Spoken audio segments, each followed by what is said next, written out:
Hello guys, സുഗമോ ദേവി latest വിശേഷങ്ങളിലേക്ക് എല്ലാ കൂട്ടുകാർക്കും സ്വാഗതം. അങ്ങനെ നമ്മുടെ ഇന്നത്തെ എപ്പിസോഡിൽ പല പല ട്വിസ്റ്റുകളും സംഭവിക്കുന്നുണ്ട് കേട്ടോ.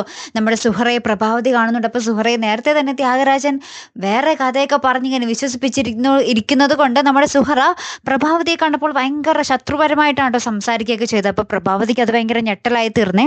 അപ്പം നമ്മുടെ കാട്ടൂരാൻ വക്കീലെടുത്ത് പ്രഭാവതി ഇത് പറയുമ്പോൾ കാട്ടൂരാൻ വക്കീലിനും ആകെപ്പാടെ ഭ്രാന്ത്. സുഹറയായിരുന്നു ആകെപ്പാടുള്ള ഒരു പ്രതീക്ഷ. സുഹറനെ നമ്മുടെ ത്യാഗരാജൻ നേരത്തെ ചാക്കിട്ട് വലയിലാക്കി അല്ലേ. അങ്ങനെ നമ്മുടെ ദേവി അരുന്ധതിയുടെ വീട്ടിൽ ഇങ്ങനെ ജോലിക്ക് വരുമ്പോഴാണ് അവിടെ ആംബുലൻസും ഡോക്ടറും കാര്യങ്ങളൊക്കെ വന്നിരിക്കുന്നു. അപ്പൊ നമ്മുടെ ദേവിക വേഗം തന്നെ നമ്മുടെ അരുന്ധതി മാഡത്തിനടുത്ത് വന്ന് ചോദിക്കുന്നുണ്ട്, മാഡത്തിന് കുഴപ്പമൊന്നുമില്ലല്ലോ അല്ലേ, പിന്നെ എന്ത് ഈ ആംബുലൻസ് ഒക്കെ വന്നിരിക്കുന്നു, ഇവിടെ വേറെ ആരെങ്കിലും ഉണ്ടോ എന്ന് മാഡത്തിനോട് ചോദിക്കുന്നുണ്ട്. അപ്പൊ മാഡം ഇങ്ങനെ കണ്ണുരുട്ടി പേടിപ്പിച്ചിട്ട് ദേവികയുടെ കാര്യങ്ങൾ മാത്രം നോക്കിയാൽ മതി എന്നും പറഞ്ഞ് ഒരു ഇത് കൊടുത്തിട്ട് ഇങ്ങനെ പോകുന്നുണ്ടേ.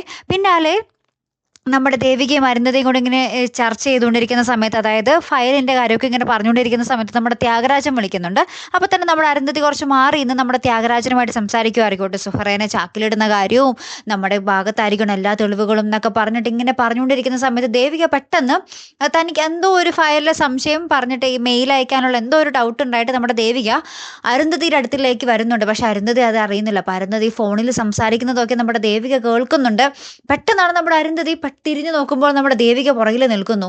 എന്നിട്ട് ദേവികനെ കുറേ ചീത്ത പറയുന്നുണ്ട്. നിങ്ങൾക്ക് എന്താ മര്യാദയില്ല, ഞാൻ പറഞ്ഞിട്ടില്ല ഫോണിൽ സംസാരിക്കുമ്പോൾ അത് കട്ട് ചെയ്തതിന് ശേഷം മാത്രമേ എൻ്റെ അടുത്ത് വരാൻ പാടുള്ളൂ എന്നൊക്കെ പറഞ്ഞിങ്ങനെ നമ്മുടെ ദേവിക ഇങ്ങനെ ഭയങ്കരമായിട്ട് വഴക്ക് പറയും. അപ്പം ദേവിക ഇങ്ങനെ സോറിയൊക്കെ പറയുന്നുണ്ട്. പെട്ടെന്ന് നമ്മുടെ അരുന്ധതിയുടെ വീട്ടിലൊരു സൈറം മുഴങ്ങുന്നുണ്ട്.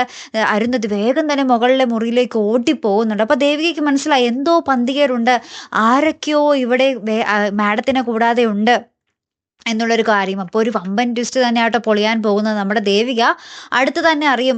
ഇന്നത്തെ ആ ഒരു എപ്പിസോഡിൽ മിക്കവാറും അറിഞ്ഞിട്ടുണ്ടാവാൻ സാധ്യതയില്ല. ദേവിക ആ ഒരു ഫയലിലോട്ടായിരുന്നു ശ്രദ്ധ മുഴുവനും. പിന്നീട് എപ്പോഴെങ്കിലും ഇതേപോലെ ഫോൺ ചെയ്യുന്ന ദേവിക ഉറപ്പായിട്ടും കേൾക്ക് എന്ന് വെച്ചാൽ നമ്മുടെ അരുന്ധതിയുടെ വീട്ടിൽ തന്നെ ഉണ്ടല്ലോ നമ്മുടെ ദേവിക എല്ലാ സമയവും. അപ്പം എന്തായാലും അടുത്ത് തന്നെ നമ്മുടെ ദേവിക അതെല്ലാം അറിയും അല്ലേ. പൊക്കത്തുള്ള ആളെയും നമ്മുടെ ദേവിക അടുത്ത് തന്നെ കണ്ടുപിടിക്കും, അത് ആരാണെന്നുള്ളതും എന്ത് പറ്റിയതാണെന്നുള്ളതും അല്ലേ കൂട്ടുകാർ. എന്തായാലും കാത്തിരുന്നതിനെ കാണട്ടെ. അടുത്തൊരു വീഡിയോയുമായി വരുന്നത് വരേക്കും ഗുഡ് ബൈ.